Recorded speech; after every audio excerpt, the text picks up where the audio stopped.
오늘 이 시간은 십자가상의 7마디라는 제목으로 증거하겠습니다. 예수님께서 우리 죄를 위해서 십자가에서 죽으심으로 우리 구원을 완성하셨습니다. 하나님과 동등된 모든 권세 영광을 가진 하나님의 아들이었지만 하늘의 모든 영광을 내어놓으시고 이 땅에 오셔서 우리가 받아야 될 모든 죄의 형벌, 모든 고난, 대가를 다 담당하시고 말할 수 없는 그러한 고난과 핍박과 비방과 조롱거리가 되고 마지막에 십자가에서 죽어주심으로 구속을 완성하셨습니다.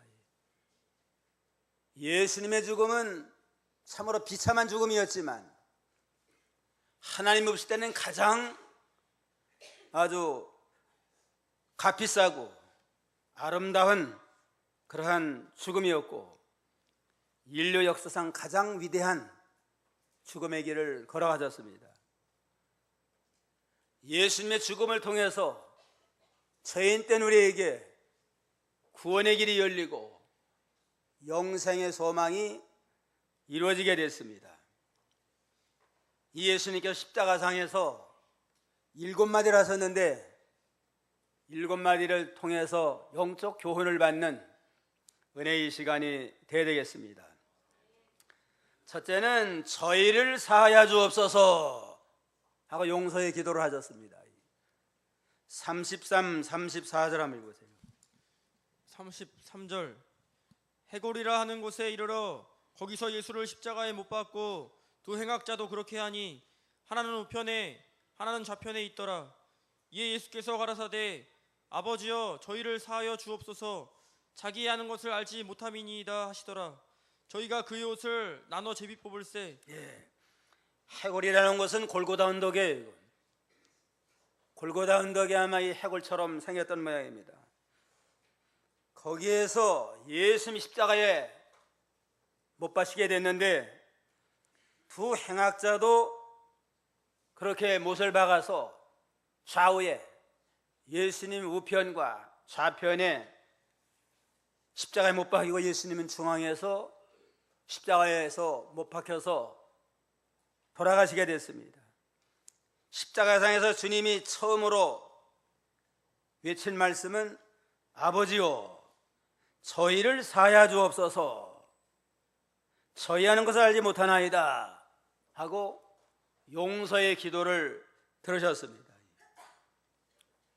아버지요 저희를 사하여 주옵소서 위대한 참 기도인데 다 같이 한번 따라 합시다. 아버지여 저의 죄를 사하여 주옵소서. 아버지여 저의 죄를 사하여 주옵소서. 예수님의 십자가상에 죽으시면서 제일 첫 마디 하신 말씀이 용서의 기도였습니다. 죄라고 하는 건 인류의 최대 원수예요. 모든 인간이 죄 때문에 죽음이 왔고 죄로 인해서 에덴의 영광을 잃어버리고 모든 불행이 왔는데 죄값은 사망이고 죄값은 영원한 멸망입니다. 주님께서는 인류의 최대 원수 사망과 멸망의 원인이 되는 죄를 담당하기 위해서 이 땅에 오셔서 모든 고난을 담당하시고 죽으셨습니다. 이름도 예수라고 이름을 줬습니다. 예수라는 이름의 뜻은 뭐예요?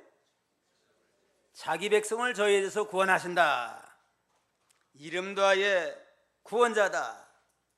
자기 백성을 저희에서 구원할 자라 이렇게 이름을 짓고 죽으실 때도 우리의 죄를 담당하시고 이름답게 모든을 담당하고 십자가에서 돌아가심으로 구속을 완성하셨는데 첫 마디는 저희의 죄를 용서하옵소서 그랬습니다. 자기를 십자가에 못 박는 원수예요. 억울하게 지금 예수 십자가에 죽으시면서도 하나님 원망하지 아니하고 도리어 저희의 죄를 용서하옵소서. 십자가에 못 박는 군병들의 죄를 용서하옵소서. 로마 군병들의 죄를 용서하옵소서. 재판을 삐뚤어한 빌라도의 죄도 용서하여 주시옵소서. 대제사장들 시기로 자기를 잡아 죽이는 대제사장의 죄도 용서하옵소서 하고 용서의 기도를 들어주었습니다. 십자가 막 벗겠다고 밑에 있는 사람들이 비방을 해요. 이건. 내가 그리스도냐? 그러면 그리스도라면은 구원자라면은 십자가 내려와라. 그럼 우리가 믿겠다. 비방하는 원수를 향해서도 저들의 죄를 용서하옵소서. 오늘날 우리의 죄를 위해서도 용서를 비는 거고 각자 내 죄를 위해서도 주님은 용서의 기도를 하시고 우리의 모든 죄를 담당하셨다고 그랬습니다. 참으로 예수님의 그 십자가는 위대한 사랑입니다. 자기를 죽이는 원수까지 용서하는 용서없는 자를 용서하고 참을 수 없는 것을 참으면서 사랑으로 승리한 이 주님의 십자가입니다. 그러므로 십자가는 사랑의 상징이고 구원의 표가 되는데 우리가 예수님의 십자가를 통해서 배울 건 우리도 예수님처럼 용서하는 사람, 우리 원수뿐만 아니라 용서할 수 없는 자까지도 용서하는 예수님의 용서를 우리가 본받아 나가도록 해야 되겠습니다. 우리의 구원은 용서로부터 시작이 돼요. 용서가 아니면 천하인간치고 구원받을 사람이 한 사람도 없습니다. 의인 없나니 하나도 없다 하는 말씀대로 죄를 율법을 쫓아서 원리 원칙대로 다스리면 구원받을 사람 한 사람도 없어요. 그래서 죄 없는 아들을 십자가에 못을 박으면서 그를 믿는 자라고 용서해서 구원의 길을 열어주시는 게 하나님의 섭리입니다. 용서라고 하는 건 율법과는 달라요. 법과 정의에는 용서가 없어요. 이거. 법대로 한다, 정의대로 한다, 좋은 말이지만 그 속에는 용서가 없습니다. 법과 정의대로만 하면 우리는 구원 받을 길이 없어요. 하나님이 법대로만 한다, 모든 걸 정의롭게만 한다 하면은 법과 정의로 하면 다 죄값을 물어가지고 지옥 보내야 마땅해요. 이건. 하나님이 율법과 정의만 가지고는 구원하는 길이 없으니까 크신 긍휼로 독생자를 보내주시고 우리의 모든 죄를 예수님에게다 전가시켜가지고 죄를 짊어 십자가에 죽어주시는 십자가의 사랑을 통해서 대속의 죽음을 통해서 그를 믿는 자에게 용서의 길을 열어서 구원의 길을 열어주셨다고 그랬습니다. 저들의 죄를 용서하옵소서. 주님의 이 기도를 통해서 우리가 구원 받았으니까 이제는 우리도 다른 사람의 죄를 용서하자, 그런 믿음을 가지고 주님의 용서를 본받아 나가도록 해야 되겠습니다.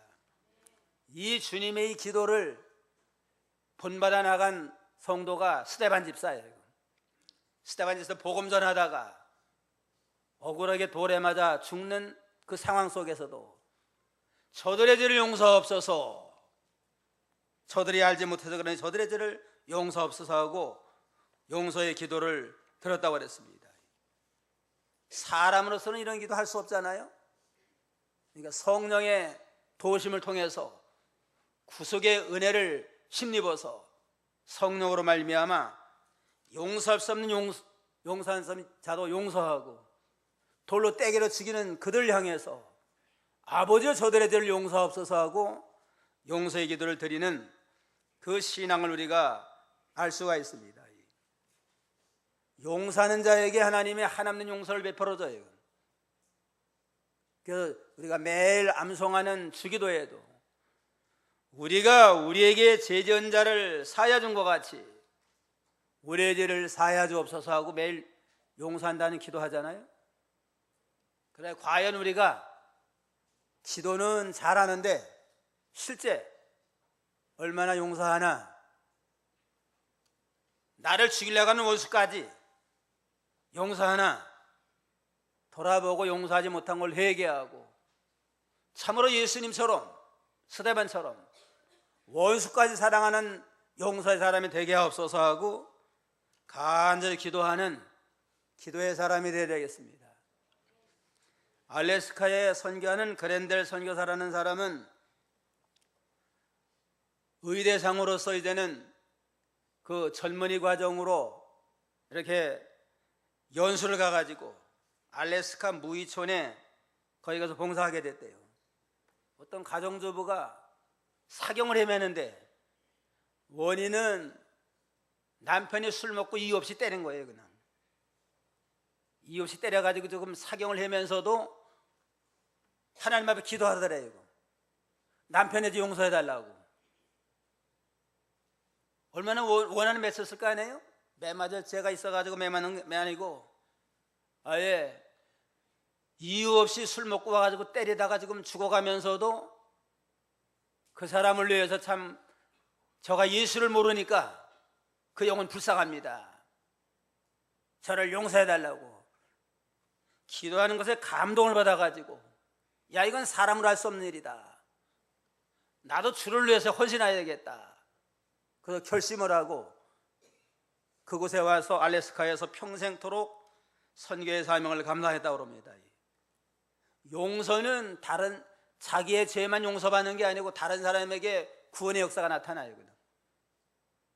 우리도 용서를 통해서 우리 자신도 구원의 일을 잘 이뤄나가고 다른 사람에게도 구원의 길로 인도할 수 있는 그러한 믿음의 사람이 되어야 되겠습니다. 둘째는 나와 함께 낙원에 있으리라. 한편 강도의 구원을 선포했습니다. 43절 한번 보세요. 43절 예수께서 이르시되 내가 진실로 내게 이르노니 오늘 내가 나와 함께 낙원에 있으리라 하시니라. 내가 진실로 내게 이르는데 오늘 내가 나와 함께 낙원에 있으리라. 회개한 강도에게 내가 나와 함께 낙원에 있으리라 하고 구원을 선포한 게 둘째 마디입니다. 예수님 십자가에 돌아가실 때 좌우편에 흉악한 강도도 함께 십자가의 못을 박혔다고 그랬습니다. 십자가상에 있을 때에 많은 구경꾼들이 예수님을 조롱을 해요. 그리스도로서 인류를 구원한다고 하더니만 너도 구원 못하느냐? 너도 구원 못하면서 무슨 인류를 구원한다고 하느냐? 비양하고 조롱하면서 너부터 십자가에 내려와라. 그럼 우리가 예수 믿겠다. 이렇게 조롱하는데 예수님과 함께 십자가에 달려 죽는 그 강도도 같이 조롱을 해요. 그냥 두 사람이 처음에는 같이 조롱을 했습니다. 같이 조롱을 하다가 한편 강도는 예수님 똑같이 지금 죽음 앞엔다 두려움이 있을 거 아니에요? 그래서 예수님이 저들의 죄를 용서하옵소서, 저들이 알지 못하는 저들의 죄를 용서하옵소서 할 때에 큰 감동을 받은 것 같아요. 자기네들은 지금 죄 짓고 마땅하게 지금 죽어가면서도 불안해가지고 죽음 앞에 공포를 떠는데 예수라고 하는 분은 죄 없이 죽으면서도 도리어 원수를 향해서 용서의 기도를 하는 것에 감동을 받고서 저런 예수라면 내게도 소망이 있다. 평생도록 강도에서 죽어가지만 저렇게 참 자기를 못 받는 원수를 향해서 용서의 기도하는 거 보면 내게도 구원의 소망이 있겠구나 하고서는 회개하고 그리스도를 영접하는 그러한 축복을 얻게 됐습니다. 그러면서 이 한편 강도는 끝까지 예수님을 조롱하는 그런 상태에 있습니다. 39절 한번 보세요. 39절 달린 행악자 중 하나는 비방하여 가로되 내가 그리스도가 아니냐 너와 우리를 구원하라 하되. 달린 행악자 중 하나는 비방하여 가로되 내가 그리스도가 아니냐 너와 우리를 구원하라 하되, 예수를 그리스도라고 말한 거 보면 강도지만은 예수님에 대해서 많이 알고 들은 것 같아요. 그 십자가 위에다가 제명을 쓰는데 유대인의 왕이라고 그리스도란 말은 없어요. 그런데 내가 그리스도가 아니냐, 너희를 구원하라 한 거 보면 강도신 했지만은 예수는 그리스도라구나, 잠깐 소문으로 들었던지 그 소문을 알고 있었습니다. 지식은 어느 정도 많이 알고 있는 걸 알 수 있습니다. 그러면서 비방을 해요. 그때의 한편 강도는 도리어 그 강도를 책망을 합니다. 40절 41절 40절 하나는 그 사람을 꾸짖어 가로되 내가 동일한 정죄를 받고서도 하나님을 두려워 아니하느냐. 우리는 우리의 행한 일에 상당한 보응을 받는 것이니 이에 당연하거니와 이 사람의 행한 것은 옳지 않은 것이 없느니라 하고, 하나는 그 사람을 꾸짖어 가로되 내가 동일한 정죄를 받고서도 하나님을 두려워하지 아니하느냐. 우리는 우리의 행한 일에 상당한 보응을 받는 것이니 이에 당연하거니와 이 사람이 행한 것은 옳지 않은 것이 없느니라. 이거 보면 이 한편 강도는 철저히 회개했습니다. 예수를 조롱하는 걸 책망을 하면서 내가 동일한 정죄를 받고도 하나님 두려워하지 않느냐. 강도지사다가 십자가에 죽으면서도 회개를 못하느냐. 죽을 때는 사람은 좀 양심으로 돌아가잖아요.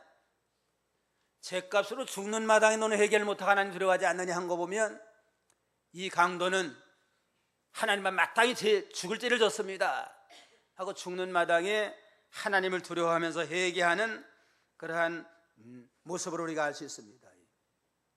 이 강도가 구원받은 건 회개한 겁니다. 죗값은 사망이다. 내가 십자가에 죽는 건 내 죗값이다 하면서 죄로 인해서 죽어가는 걸 하나님을 두려워하면서 안타까운 마음을 가지고 회개하고, 우리는 당연한 죄값으로 죽지만 이분은 죄가 없다. 예수님을 바로 알았습니다. 예수님은 죄 없이 무슨 강도죄나 살인죄를 졌어요. 죄 없이 지금 죽으신다 하는 걸 알고서는 예수님을 바로 알고 자기들 철저히 회개한 것을 우리가 여기서 알 수가 있습니다. 그러면서 이제는 예수님에게 자기를 부탁을 했습니다. 40절 하나는 그 사람을 꾸짖어 가로되 내가 동일한 정죄를 받고서도 하나님을 두려워 아니하느냐. 우리는 우리의 행한 일에 상당한 보응을 받는 것이니 이에 당연하거니와 이 사람의 행한 것은 옳지 않은 것이 없느니라 하고, 가로되 예수여 당신의 나라에 임하실 때에 나를 생각하소서 하니, 예수께서 가로되 예수여 당신의 나라에 임하실 때에 나를 생각하소서 그랬습니다. 이왕에 좀 날 구원해달라고 좀 매달릴 수 있잖아요. 그런데 당신의 나라에 임할 때에 나를 생각하소서 한 거 보면 당신의 나라니까 내세를 믿은 겁니다. 당신의 나라, 주님이 가시는 그 하늘나라 좀 갈 때 나를 생각해달라 하고 부탁을 했습니다. 왜 적극적으로 구원해달라고 못했나? 사람이 염치가 있잖아요. 방금 전까지 똑같이 비방을 했어요. 예수를 처음에는 둘 다 예수님을 비방하다가 예수님이 목 받는 원수를 향해서도 저들의 죄를 용서하옵소서 하는 기도할 때에 감동을 받고 거기서 변해 새 사람이 된 겁니다.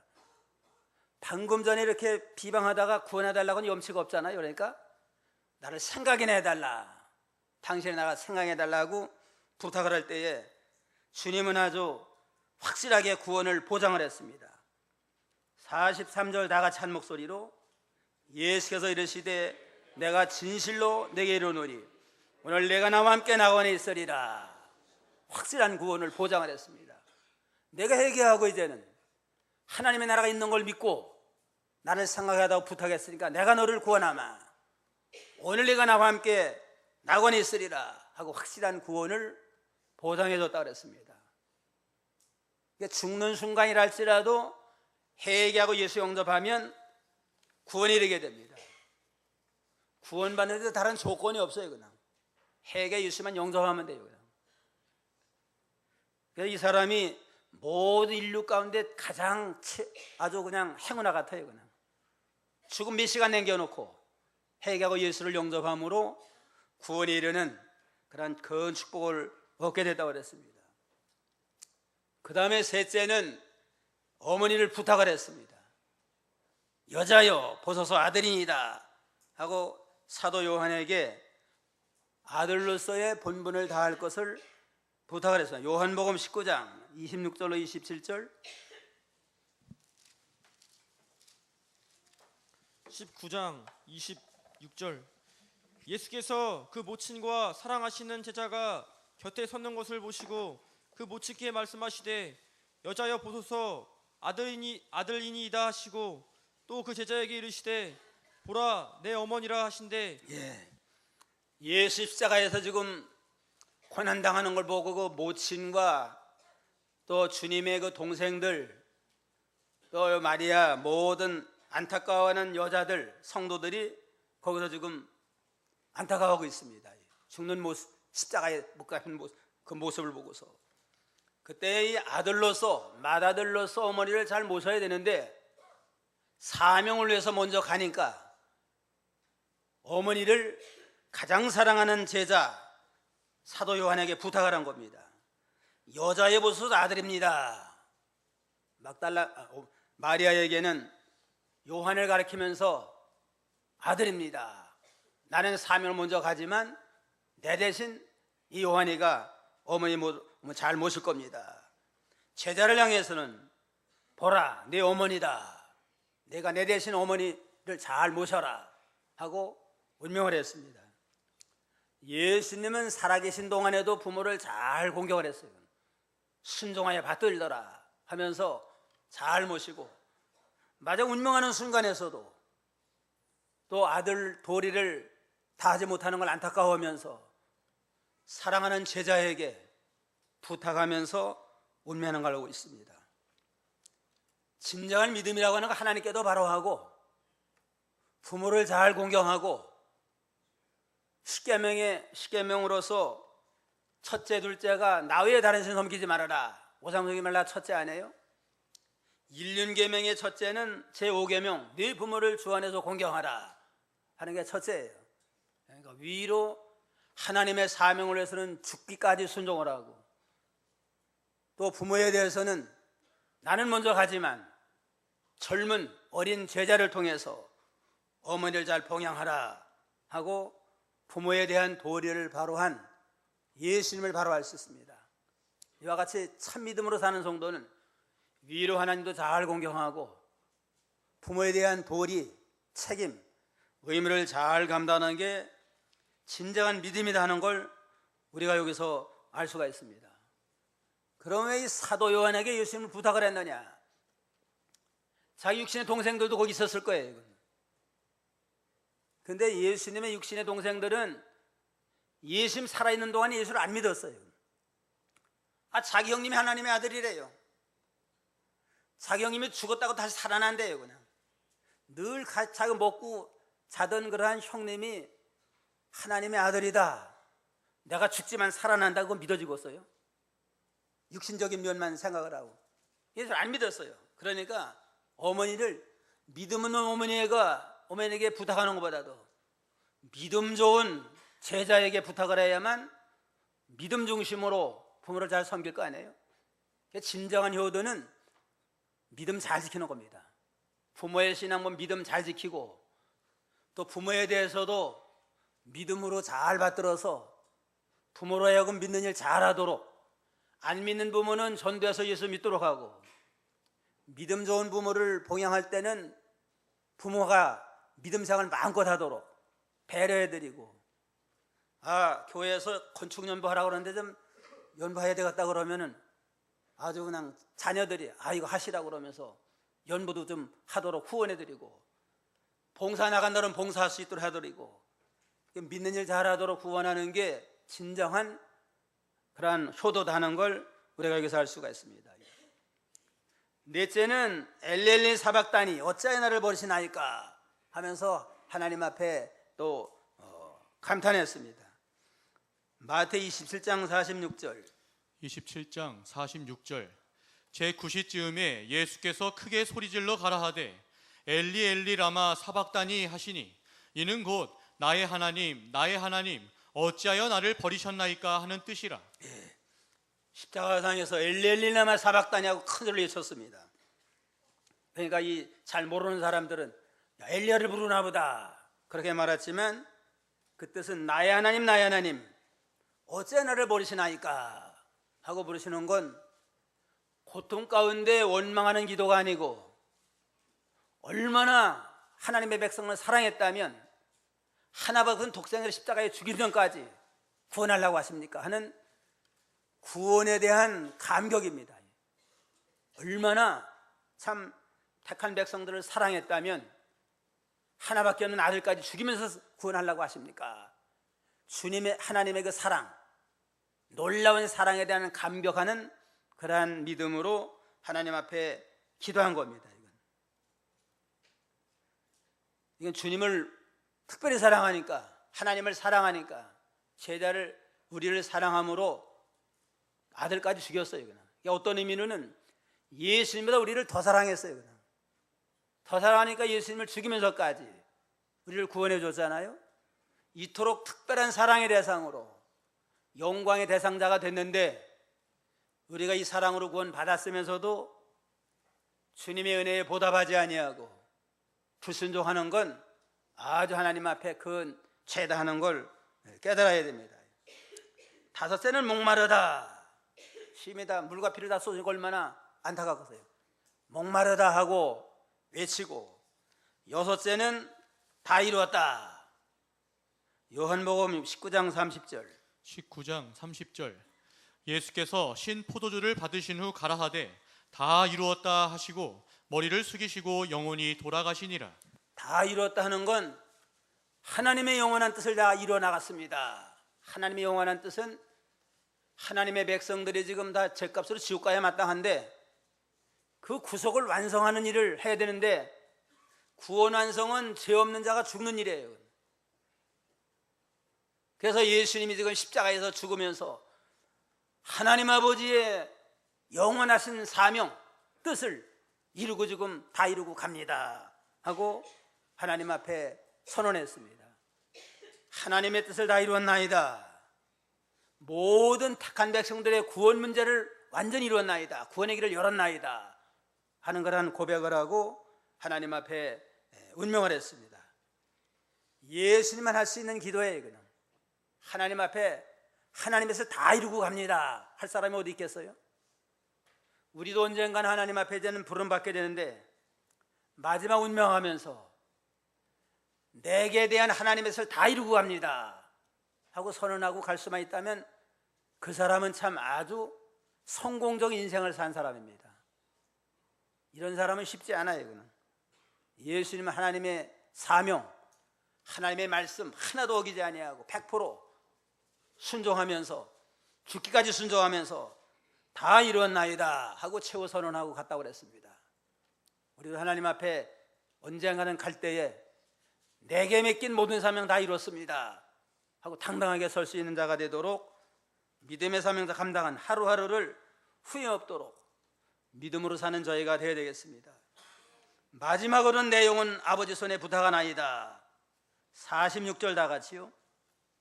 예수께서 큰 소리로 불러 가라사대 아버지요 내 영혼을 아버지 손에 부탁하나이다 하고 이 말씀을 하신 후에 운명하시니라. 아버지요 내 영혼 아버지 손에 부탁하나이다. 죽으면서도 소망이 있어요. 죽는다고 그냥 두려워하고 억울해하고 이렇게 한 게 아니라 아버지 손에 내 영혼 부탁하나이다.